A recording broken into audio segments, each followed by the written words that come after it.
Hello friends, ഇന്ന് നമ്മൾ നോക്കുന്നത് നമ്മുടെ വീടിൻ്റെ വയറിങ്ങിനെ നമുക്ക് നല്ല രീതിയിൽ ലാഭിക്കുന്നതിനും അതുപോലെ തന്നെ വളരെ പെട്ടെന്ന് വർക്ക് ചെയ്യുന്നതിനും തീർക്കുന്നതിനും വേണ്ടിയിട്ട് എങ്ങനെ നമുക്ക് ഫ്ലോറിലൂടെ പൈപ്പ് നമുക്ക് എങ്ങനെ ഉപയോഗിക്കാമെന്നാണ് നമ്മൾ നോക്കുന്നത്. ഇത് നോക്കുക, ഇതൊരു 3 ഫേസ് DB ആണ് വന്നിരിക്കുന്നത്. ഒരു വീടിൻ്റെ 3 ഫേസ് DB ആണ് വന്നിരിക്കുന്നത്. ആ DBയിൽ നിന്നും നമുക്ക് മെയിനായിട്ട് പോകേണ്ട സ്ഥലത്തേക്ക് വേണ്ടുന്ന സർക്യൂട്ടുകളാണ് നമ്മൾ കാണിച്ചിരിക്കുന്നത്. അത് നേരെ DBയുടെ താഴെയുള്ള പൈപ്പുകൾ നിങ്ങൾക്ക് കാണാൻ സാധിക്കുക. ചുവന്ന വയർ അതിൻ്റെ പോലെ ഇട്ടിരിക്കുന്ന വയറാണ്. ആ വയറുകൾ നേരെ താഴെ വന്നിരിക്കുന്ന ഈ പൈപ്പുകൾ ലിൻഡിലിന് താഴെയാണ് വെച്ചിരിക്കുന്നത്. നിങ്ങൾ ശ്രദ്ധിച്ചാൽ മനസ്സിലാക്കുക. ബെൽറ്റിനോട് ചേർത്താണ് വെച്ചിരിക്കുന്നത്. ബെൽറ്റ് അവിടം വരെയാണ് ഫിനിഷിങ് വരുന്നത്. ബെൽറ്റ് വരെ കോൺക്രീറ്റിങ് വരുന്നുണ്ട്.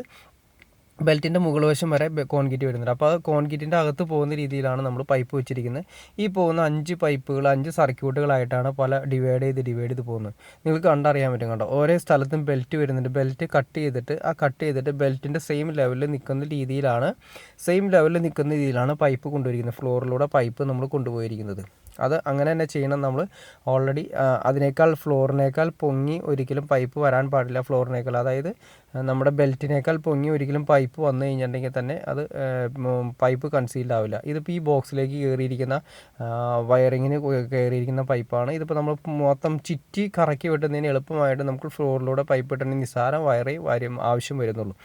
നേരെ ഇതുപോലെ തന്നെ ബെൽറ്റിൻ്റെ അവിടെ നിന്ന് കട്ട് ചെയ്തതിന് ശേഷം നേരെ കൺസീൽ ചെയ്ത് നമ്മൾ ഇവിടെ ബോക്സിലേക്ക് കയറ്റി. അപ്പോൾ സിമ്പിളായിട്ട് നമ്മുടെ സർക്യൂട്ട് ഈ ബോക്സിലേക്ക് എത്തിപ്പെടുന്നു. അതായത് വളരെ സിമ്പിളായിട്ട് തന്നെ ഒട്ടും ദൂരമില്ലാത്ത രീതിയിൽ തന്നെ പെട്ടെന്ന് ചെയ്യാൻ സാധിക്കുന്നു.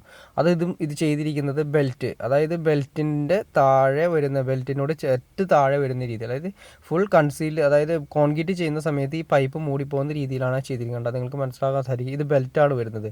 ഈ ബെൽറ്റ് എൻ്റെ ഉള്ളിൽ, അത് തൊട്ട് ടോപ്പിൽ തന്നെ അധികം താഴ്ചയില്ലാത്ത രീതിയിലാണ് കോൺക്രീറ്റിൻ്റെ അകത്ത് ഈ പൈപ്പ് പോകുന്ന രീതിയിലാണ് ചെയ്തിരിക്കുന്നത്. ഇപ്പോൾ ആ റൂമിലേക്ക് പോയിരിക്കുന്ന സർക്യൂട്ടുകളാണ്. അങ്ങനെ നമുക്ക് ഓരോ റൂമിലേക്കും എവിടേക്ക് ആവശ്യമുണ്ടോ അവിടേക്ക് എല്ലാം നമുക്ക് എടുക്കാൻ പറ്റും. ഇതുപോലെ തന്നെ നമുക്ക് ഈ പറയുന്ന TVയുടെ ഏരിയയിലേക്കാണെങ്കിലും ക്യാമറ വർക്ക് വരുന്ന ഏരിയയിലേക്കാണെങ്കിലും നമുക്കില്ല പൈപ്പ് കാര്യങ്ങളെല്ലാം വളരെ സിമ്പിളായിട്ട് നമുക്ക് അറേഞ്ച് ചെയ്യാൻ സാധിക്കും. ഇതും ഇതുപോലെ തന്നെ കിച്ചണിലേക്ക് പോയിരിക്കുന്ന സർക്യൂട്ടുകളും നമുക്ക് ഇതിൻ്റെ അകത്ത് കാണാൻ സാധിക്കും. അതുപോലെ തന്നെ ഹാളിലേക്ക് പോയിരിക്കുന്നത് നമുക്ക് കാണാൻ സാധിക്കും. അത് സൂക്ഷിക്കേണ്ട കാര്യം ഇത്രയേ ഉള്ളൂ. അതായത് ബെൽറ്റിൻ്റെ മുകളിലേക്ക് ഒരിക്കലും പൈപ്പ് വരാതിരിക്കുക. ബെൽറ്റ് ഫിനിഷിങ്ങിൻ്റെ ടോപ്പാണ് ബെൽറ്റ്. അത് കോൺക്രീറ്റ് ചെയ്യുന്ന സമയത്ത് ബെൽറ്റ് ഫിനിഷിംഗ് ആയിട്ട് വരുന്നത്. അതിൻ്റെ മുകളിലാണ് ടൈല് ഒരു ഏകദേശം 2 ഇഞ്ച് പൊങ്ങി വരുന്നത്. അപ്പോൾ നമ്മൾ ബെൽറ്റിന് കുറച്ച് കട്ട് ചെയ്തിട്ട് കറക്റ്റായിട്ട് ഇടുകയാണെങ്കിൽ വളരെ സിമ്പിളായിട്ട് തന്നെ കാര്യങ്ങൾ ഓക്കെ ആയിരിക്കും. വളരെ സിമ്പിളായിട്ട് തന്നെ നമുക്ക് വീടിൻ്റെ ഒരു വയറിങ് ചെയ്യാനും സാധിക്കും. ഓക്കെ ഫ്രണ്ട്സ്, നിങ്ങൾക്ക് ഈ വീഡിയോ ഉപകാരപ്പെടുമെന്ന് ഞാൻ വിചാരിക്കുന്നു. ഇനി എന്തെങ്കിലും ഡൗട്ട്സോ കാര്യങ്ങളോ ഉണ്ടെങ്കിൽ തീർച്ചയായിട്ടും കമൻറ്റ് ചെയ്യാൻ മടിക്കരുത്. അതുപോലെ തന്നെ നിങ്ങൾക്ക് ഈ വീഡിയോ ഇഷ്ടപ്പെട്ടെങ്കിൽ ലൈക്ക് ചെയ്യാനും മടിക്കരുത്. അതുപോലെ തന്നെ ഇഷ്ടപ്പെടുന്ന ആളുകളിലേക്ക് ഷെയർ ചെയ്യാനും മടിക്കരുത്. സബ്സ്ക്രൈബ് ചെയ്യാനും മടിക്കരുത്. ഓക്കെ ഫ്രണ്ട്സ്, അടുത്ത വീഡിയോയിൽ കാണുന്നവരെ ഓക്കെ.